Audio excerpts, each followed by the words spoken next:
This is problem 1265 on page 764. A small 250-gram collar C can slide on a semicircular rod, which is made to rotate about the vertical AB at a constant rate of 7.5 radians per second. Knowing that the coefficients of friction are static friction 25%, kinetic friction 20%, indicate whether the collar will slide on the rod if it is released in the position corresponding to theta equals 75 degrees, B, theta equals 40 degrees. Also determine the magnitude and direction of the friction force exerted on the collar immediately after release. All right, so let me sketch the system.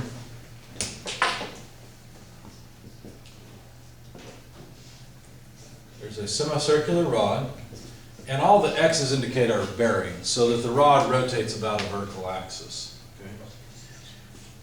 The center is labeled O, even though there's no material there, and the radius of curvature is 0.5 meters, or 500 millimeters.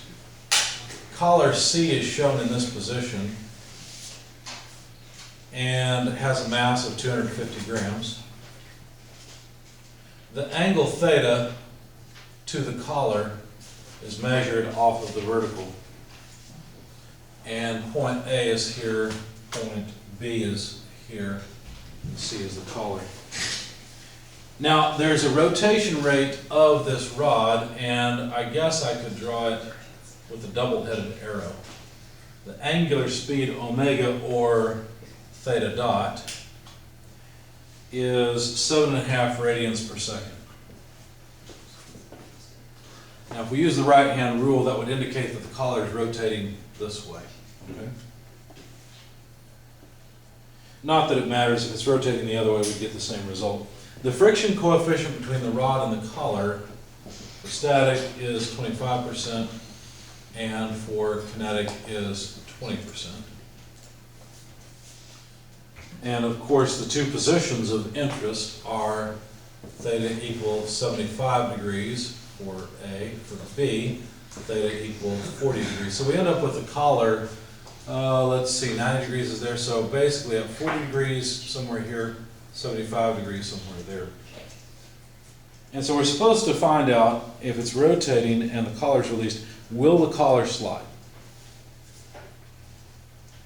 And also the magnitude and direction of the friction force. Okay. How shall we solve this problem? What approach shall we take? What do you think?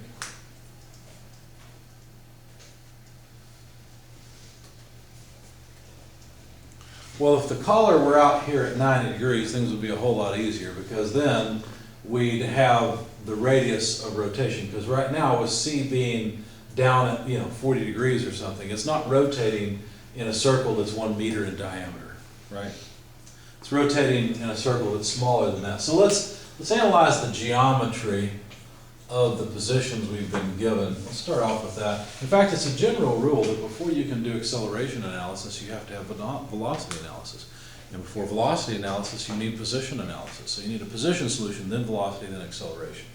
That's a general truism of kinematic analysis. Anyway, so if we draw the vertical line off which we measure the angle for the collar, and we put the collar out here, I don't care how it's oriented, it's just a point, so it doesn't really matter, and we put our angle of, let's say, 40 degrees here, then the radius is over here, and the radius of curvature, rho, is less than r, isn't it? As a matter of fact, rho would be this side of the triangle. You see what I'm doing?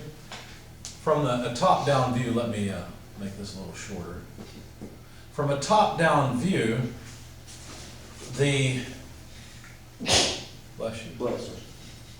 maximum circular path would be a 1 meter diameter, but since the collar is down somewhere else, let's think of the collar being down here.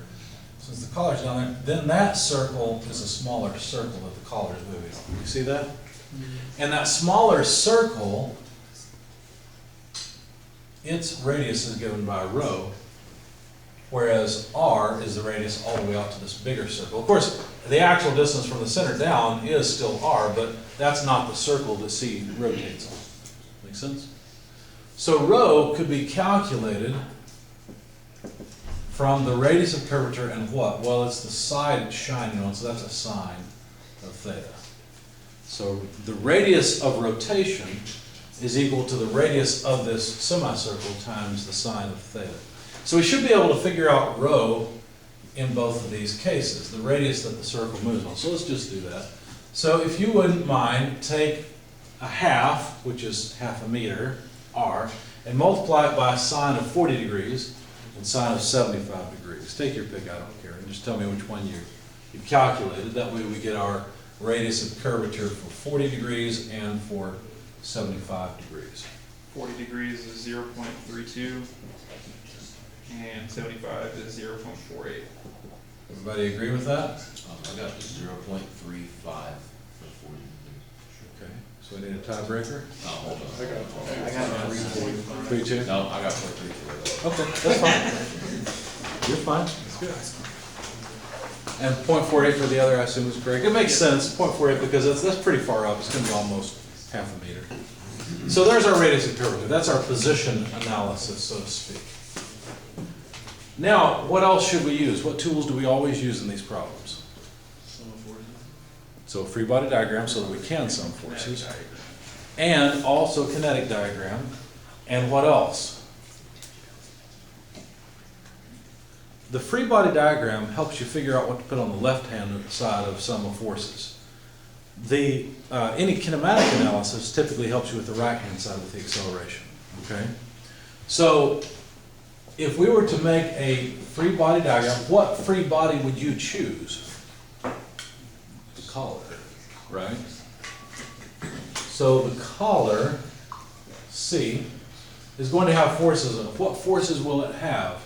Well, there will be a normal force, a weight force, and what else? Friction force.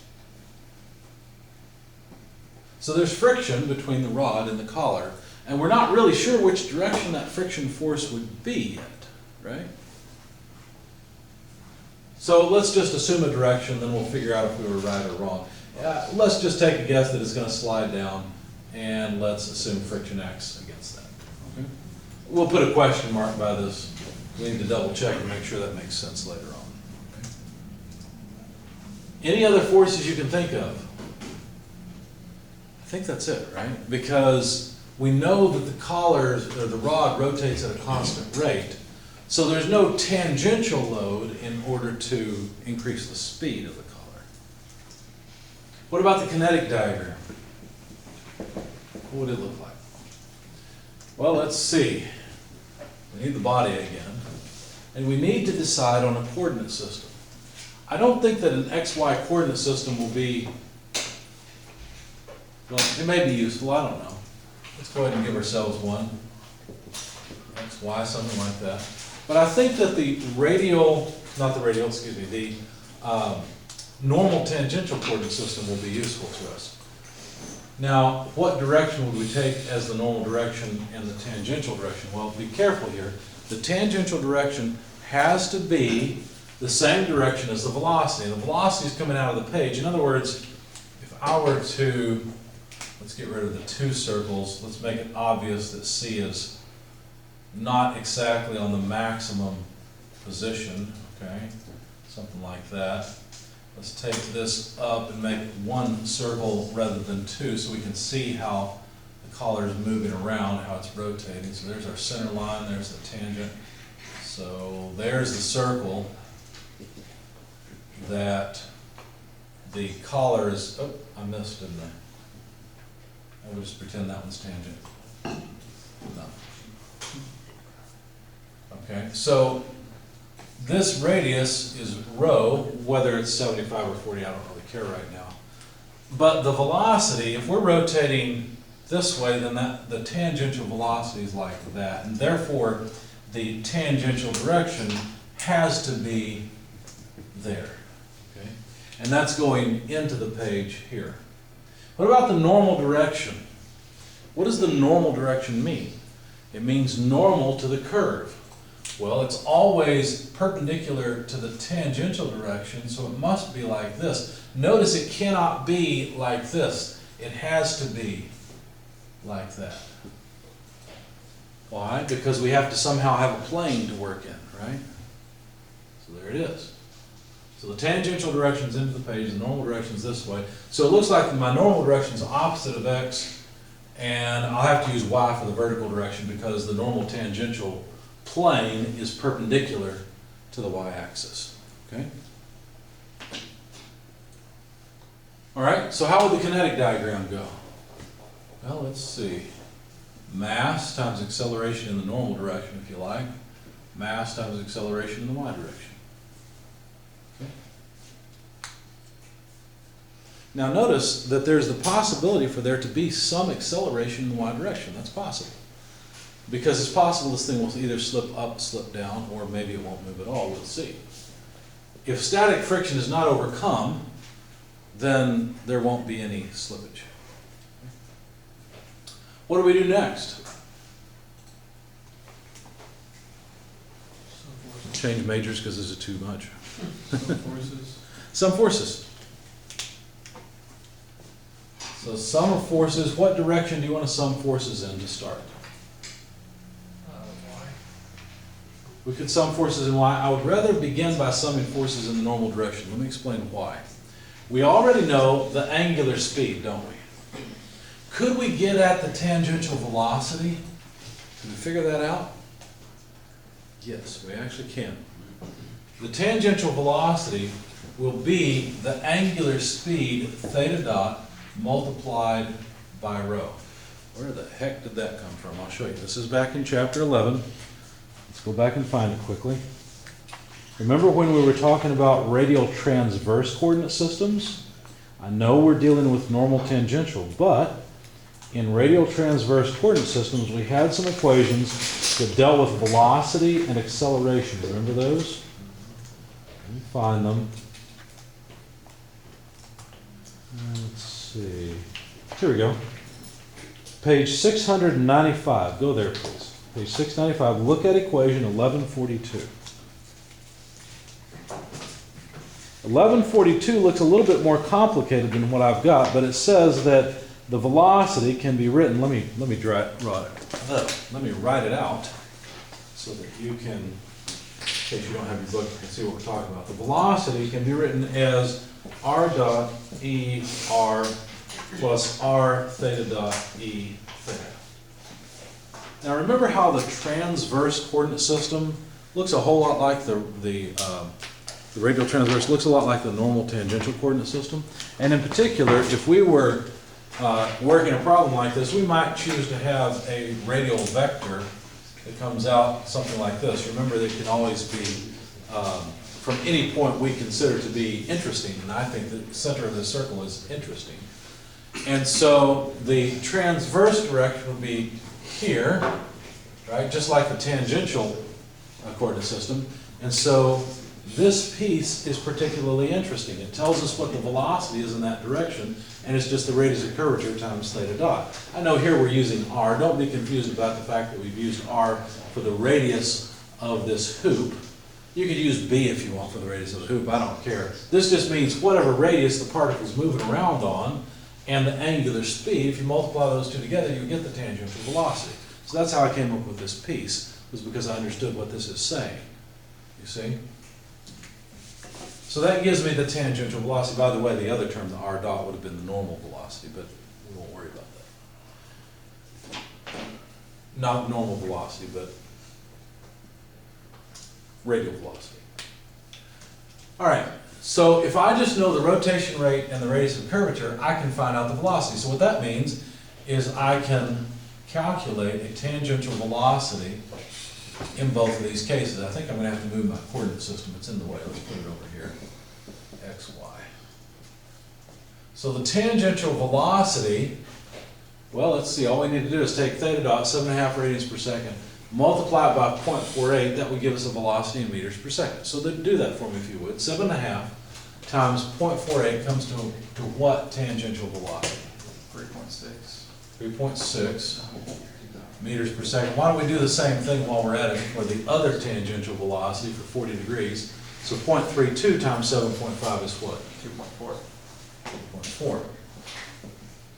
Why would I care about that? Because now I can calculate the normal acceleration, can't I? which would simply be the tangential velocity squared divided by the radius of curvature. In this particular case, that's 3.6 meters per second quantity squared divided by 0.48 meters. So what do we get for the normal acceleration with 3.6 squared over 0.48?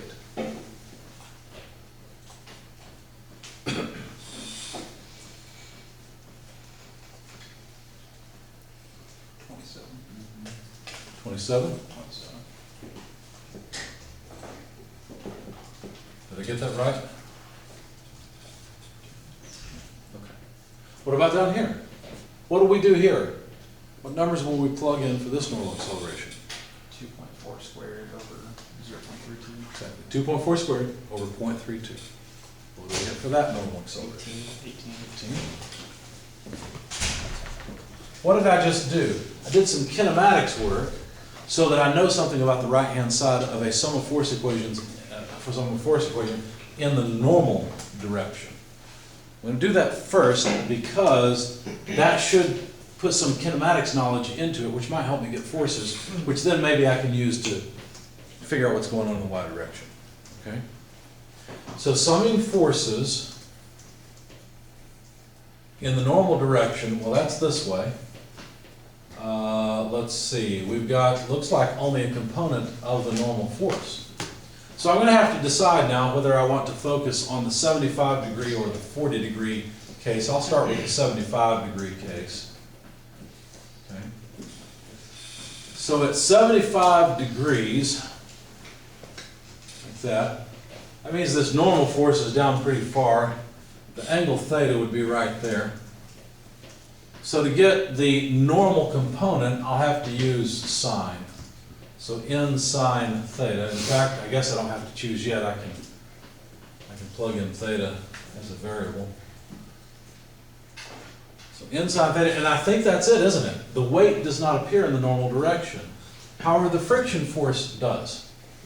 So right now what I've done is I've assumed that the collar is going to slide down. Does that seem reasonable?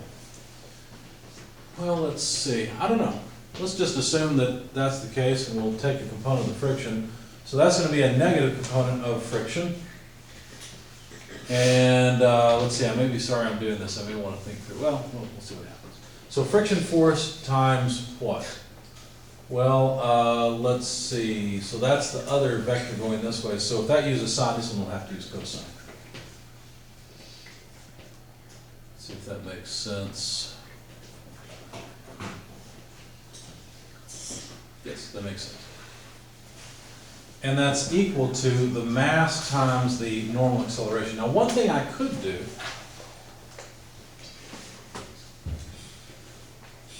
instead of assuming, you know what, let's try it that way. Well, yeah, let's try it that way. If we neglect the friction for now and just say, what would the normal acceleration have to be, would that work? No, because we don't know the normal force. Never mind. It wouldn't work. Okay, so the friction force, if we're at the point where sliding will be overcome, then we've got to have a friction force. At some point, we're going to come up to 25% of the normal force, right? So I'm going to say equals mu s n. So now I can replace the friction force with mu s n. Okay? Because if we reach that point, then we know that, you know, with this acceleration, if we reach that point, then it will start to move. The collar will start to move. Okay. So let's simplify this a bit. N sine theta minus mu s cos theta equals m a n. Now we've got too many unknowns because we don't know the normal force. We do know the angle, the coefficients of friction. We know the mass of the collar, and we do know the normal acceleration. So I think we can calculate the normal force. So let's see what happens when we calculate the normal force. So the normal force would be m a n over sine theta minus mu s cos theta. So the mass is 250 grams or 0.25 kilograms. The normal acceleration, well, we're going to have to select, so let's go with 75 degrees for now. Let's see what we get. The normal acceleration for 75 degrees was 27 meters per second squared. We'll have to divide then by sine of 75 degrees minus 25% cosine of 75 degrees. And a kilogram meter per second squared is a newton, so this will give us newtons of force. So how many newtons of force is the normal force in this case? I should have made a table with the two thetas because we've got a whole lot of information. But oh well. 7.49. 7.49 newtons. Okay, why don't we go ahead while we're here and calculate the 40-degree case and just see what we get. All that happens is we got 40 degrees instead of 75. You gotta change the acceleration. Right. I'm going to say and 18 meters per second squared. What happens in that case? How much normal force do we have?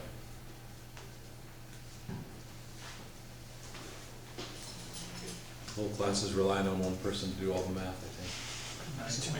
9.97. 1.97. If he gets it wrong, tell us, okay? Yeah, please.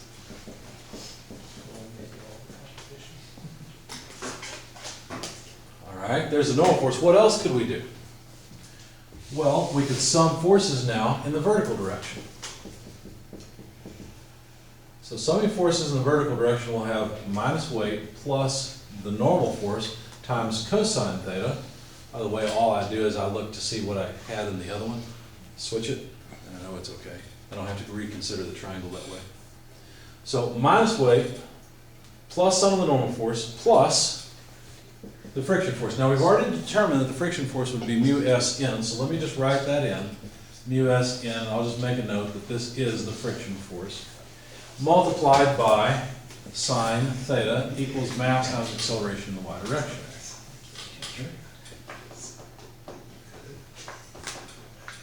So all of this on the left-hand side is known.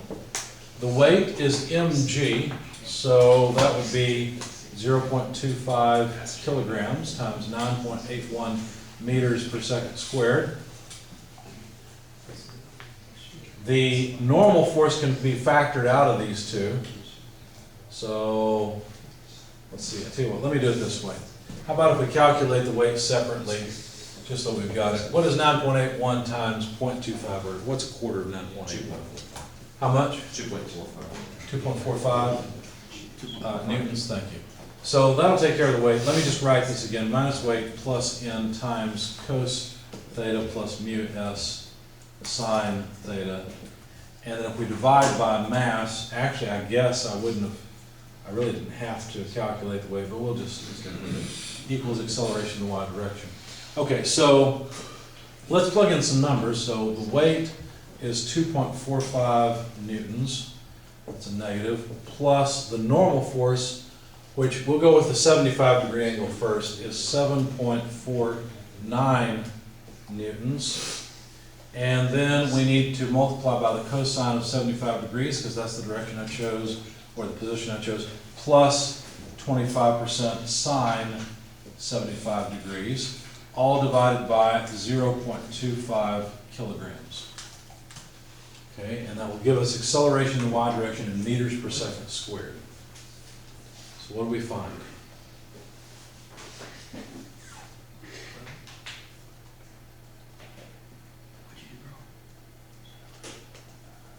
So 2.45 or 95? Pardon? Negative 2.45. Negative 2.45, that's what we said here, right? Because it probably looks like a 9, doesn't it? There.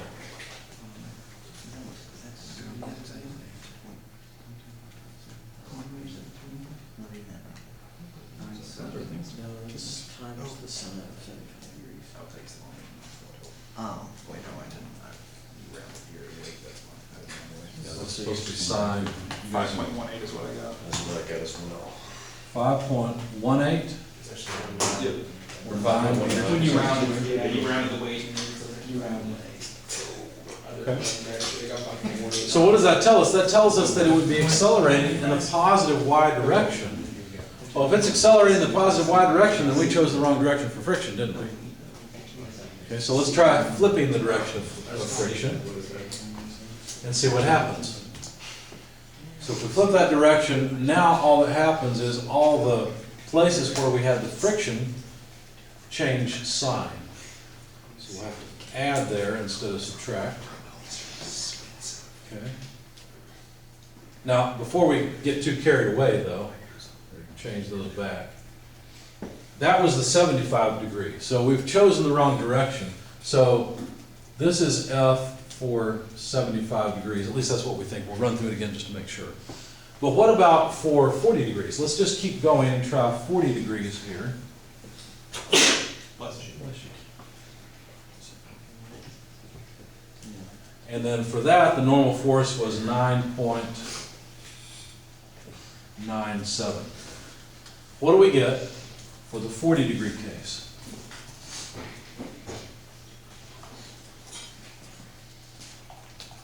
I got 27.16. 27.16. Okay. So also a positive number. Does everybody else agree with that? Anybody else agree? Okay, so I chose the wrong direction. In both cases, the friction force is acting downward because the collar is trying to accelerate upward. So let's flip the signs. So I have minus F cos theta. Now I will have plus because there's a positive component of the friction in the normal force. It changes this to positive. So that's going to change the normal force, isn't it? So now I need to recompute the normal force. So let's do that. Let's see. Where can I do that? I think we can get rid of our kinetic diagram and go over here. So I need to go back and reconsider this. So from here, the normal force will be equal to mu, or not mu, the mass AN divided by sine theta plus mu s cos theta. Okay? It's going to be funny if my friction force comes out negative again. I've chosen the wrong direction. I'll have to stop and think about it and figure out what I'm doing wrong. So the mass is 0.25 kilograms. The normal acceleration, well, we've got to select a case, so let's select 75 degrees. Normal acceleration, 27 meters per second squared, divided by sine 75 degrees plus 25% cosine 75 degrees. So in that case, what's our normal force? Because these normal forces would be wrong, wouldn't they?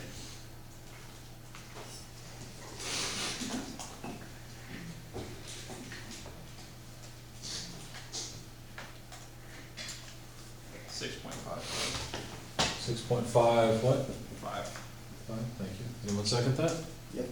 Okay. Now let's take the other case of 40 degrees. Instead of 27, we'll have 18 meters per second squared. Instead of 75 degrees, we've got 40 degrees in all of our terms. And let's see what happens. So what do we get for our normal force in that case? 5.40.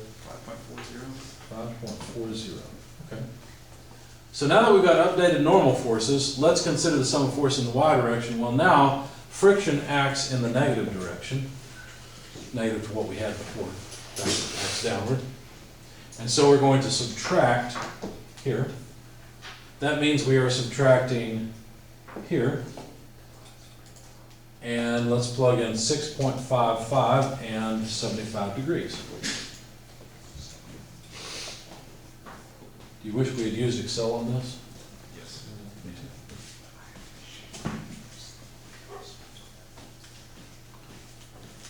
So what do we get in this case? Negative 2.45 plus 6.55 times cos 75 minus the quarter of sine 75, all divided by a quarter.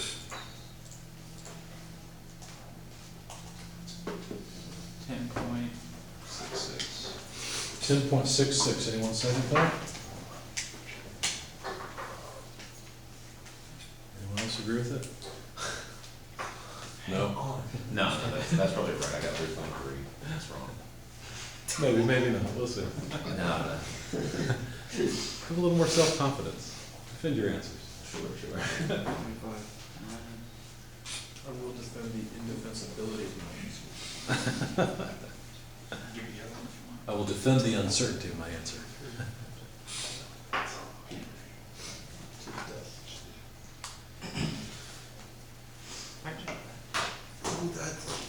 That's what I'm saying. I don't think that's right. Let's go back to this. Cosine, it's minus 0.257 times sine. All right, I second that. You saying with that? Yeah. Did you do minus? I hear somebody's uncertain with their first answer, let's see. It's cosine minus 0.25. Did you do that? Well, I'm trying to read through the 8,000 characters on my own calculator. Cosine, no, I didn't do that actually. You didn't? Oh, now you got me, you guys. Gotta retype the whole thing in now. So now we've got one person that said it's 10.66. What? I don't think it is. I got negative 9.3. There we go. Yeah. Negative 9 point. And I need to rethink my solution strategy, because now it looks like we gotta flip our sign again, right? So that acceleration's in the negative direction. So I think I've got something wrong with my analysis here. I'm not sure what it is. Let's, just for fun, let's try the other one and see what happens. We had 5.4 Yeah. Enter. and 40 degrees here. Already divided by it. Did we get a negative number there as well? No, What do you get with 40 I degrees? got 3.28. 3.28? Anybody else? 3.28. Okay. 0.4 Alright. times. Okay, so at least for the 40-degree case, then it sounds like that would be consistent. So we'll have to rethink the 75-degree case. I don't know what I'm doing wrong. I'll think about that for a second. Yeah, that's what I got. 3.28 for that one? Okay. So let's continue with the 40-degree case for the time being, and then we'll figure out the other one in just a second.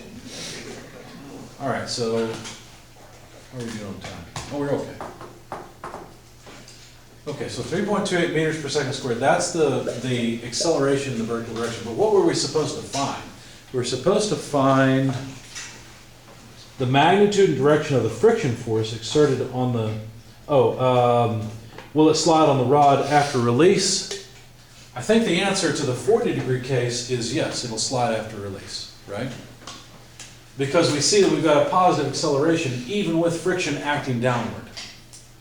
Okay? So yes, for the 40-degree case, the answer is yes, it slides. And the magnitude of the friction force immediately after release can be calculated because it's just mu n, isn't it? So all we have to do in this case is take the static friction multiplied by the normal. Now why static? Why not kinetic? Because immediately after release, that's the amount of force that's present, right? Now it will be overcome, and the friction force will go down to mu k, 20% of the normal force. So it'll accelerate upward even worse, right? But right after release, it's not moving, therefore it's static friction still. So all we need to do is take 25% of 5.4, right? So that's 1.25 plus, so 1.26, did I do that right? 1.26 newtons? 1.35. What's that? Yeah, you said 25% of 5.4, Correct. or 1.35. 1.35, okay, so I'm not thinking right. So the friction force, anyway, for case B is 1.35 newtons, and it acts sort of downward. Does that make sense? Downward and to the left in that view? Now let's think about what it means for the sign to be flipping back and forth, right? It looks like we got to go back through it again, but that doesn't make sense. We've already been through it once. I think what that means is that in the 75-degree case, it doesn't slide. Okay? Why? Well, does the normal acceleration change? Is this the right normal acceleration whether there's friction or not? Yes. That's from kinematics, right? If we're at, well, I'm sorry. Let me point to the right case. So for the 75-degree case, that is certainly the normal acceleration. It has to be, right? Because we know the rotation speed, we know where the collar is positioned, so that's the correct. So basically the right-hand side of this equation is known. But notice we don't really know the friction force. So let's do this. Notice what I did is I assumed it would be mu Sn, but in fact, the friction force is less than or equal to mu Sn, isn't it? Okay? So I'm going to assume, for the time being, that the friction's acting down, so that way I can leave these signs alone. But then we'll calculate the magnitude of the friction force as an unknown in here, I think, and see what happens. So, and you'll see how this works. So instead of mu Sn, because it's not at the maximum, it must be less, it must be some friction force F. Okay, so now I can't factor it out the way I did before. But I also have a problem because I've got two unknowns. I don't know the normal force and I don't know the friction force. I do know the normal acceleration. So let's go and consider sum of forces in the y direction. Again, I've got to replace this back with friction. Okay? But now, if I suspect that the collar does not accelerate, now I know that the acceleration is zero, don't I? Okay? So let's see what that does to our equation. Now we've got two equations, two unknowns, because we've got the friction force and the normal force in both equations. So let's see what happens here. All right, so let's rearrange a bit to solve for the normal force. In fact, let me show you a trick that'll make our lives easier, because you're probably looking at this and saying, oh my goodness, we're going to get normal force on one side, cosine divided out. This is going to be a big pain. Let me show you something you can do. You can take this and multiply it by sine of theta. As long as you're consistent, everything will be okay. That's true, I just multiplied through by sine of theta. Up here, let me multiply through by cosine of theta. N sine theta cos theta plus F cos squared theta equals M A N cos theta. So far so good? Why would I do that? Because now I can flip all the signs on this one. W sine theta minus N sine theta cos theta plus F sine squared theta equals 0. And now I can add these two equations together, because look what happens when I add them together. N sine cos goes away, right? And what am I left with? I'm left with W sine theta, that's that term. This one's gone, that one's gone. And I add F sine squared theta, F cosine theta, what's that? That's the friction force F, isn't it? Because cos squared of theta plus sine squared of theta is equal to 1. That's everything on the left-hand side of both equations. That's equal to the mass times the normal acceleration cos theta on the right-hand side. And now we will be able to solve for the friction force itself. Let's see. Where do I want to put this? Let's put it up here. See if it'll fit. So the friction force then would be equal to M-A-N cos theta minus weight sine theta. That would be the magnitude of the friction force. Do we know all of these things? Sure. The mass of the collar is 0.25 kilograms. The normal acceleration, notice we're dealing with a 75-degree case. So the normal acceleration is 27 meters per second squared. Cos of 75 degrees, forgive me, I have to break the line, minus the weight, 2.45 newtons, multiplied by sine of 75 degrees.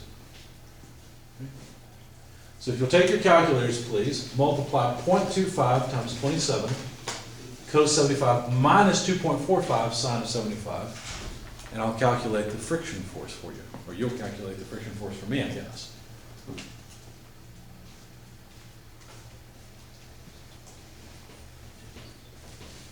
Negative 0.62.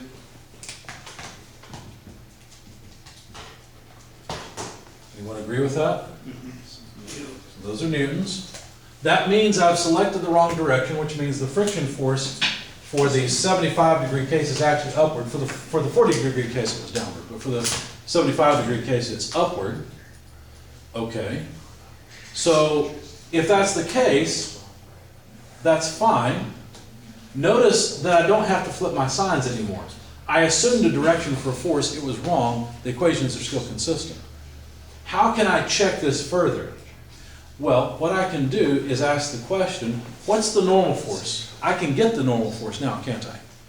If I get the normal force and I multiply the normal force by static friction, what I should find, if all this is consistent, is that the static coefficient of friction times the normal force is more than the friction force. In other words, the friction force is less than what's available. Does that make sense? So let's try that and see what happens. So it doesn't really matter which one we go with. I don't think we really need this anymore, so let me erase a bunch of this. And let's go with this equation and say, well, the normal force would have to be, actually, would it be easier to take that one or the other? I think it'd be easier to take the other equation. Let's take this one instead. Not that it really matters. The normal force would be equal to, well, let's see, we take F cos theta to the other side. I'm sorry, F sine theta to the other side. We take the weight to the other side and divide by cos theta. Okay?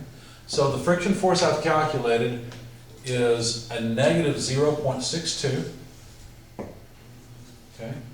Times sine of, this is the 75-degree case, plus the weight, 2.45 newtons, I'm doing that from memory, divided by cosine of 75 degrees. Okay.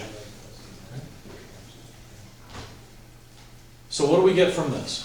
0.62 sine 75 plus 2.45 divided by cosine of 75 gives us how much normal force? Hopefully it's a positive normal force. I think it will be. 11.78. Okay. You want to agree with that? That doesn't seem right to me. I've got 7. Well, how are we getting, oh, because we're dividing by cosine of 75, but cosine of 75 is relatively close to 1. You get the Cosine 7 75 is 0.26. What is it? 0.26. 0.26 is what you got? No, that's the cosine of 75, so. Oh, cosine, yeah, cosine of 75 is small. Never mind, I'm thinking of cosine near 0. Never mind. Okay. Yeah, so several people got 11.78. Okay. How many people got 11.78? 1. What number did everybody else get? Got 7. 7.15. 7.15? How many people got 7.15? 2, 3. I mean, What other numbers do we have? So we got 1 vote here, we got 3 votes here. I got 7.15. All right, there we go. 7.15 newtons. Math by popular vote. This doesn't make any sense, does it? 7.15. Yep, that's So 7.15 newtons. So what we should find is that this friction force is less than mu n for everything to be consistent. Well, that's 25% of 7.15 newtons, and of course we can tell without calculation that yes, 0.62 is less than 25% of 7.15. In fact, what is the number? 1.78 or 1.79. 1.79 newtons is available. We're not using that much of it, right? We don't need that much of it to prevent motion. So in the 75-degree case, what we found is that the friction force is high enough at 0.62 newtons to prevent acceleration in the y direction, therefore stay still. Does that make sense? So when the collar's at the 75, well, I'll be raising now, when the collar's at the 75-degree angle, almost out at the very edge of that circular hoop, or the semicircular hoop, then it doesn't move up or down. But when it's at 40 degrees, it does accelerate. Now, which way did it go? I don't remember. Friction was acting upward, so at 40 degrees, it wants to go down. That seems a little counterintuitive, because if it's rotating and it's not rotating at as large a radius, you would think that it would tend to fly outward, right?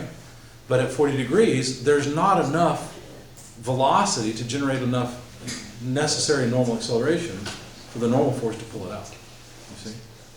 Any questions? Comments? You about dead after that one? You're doing okay. All right.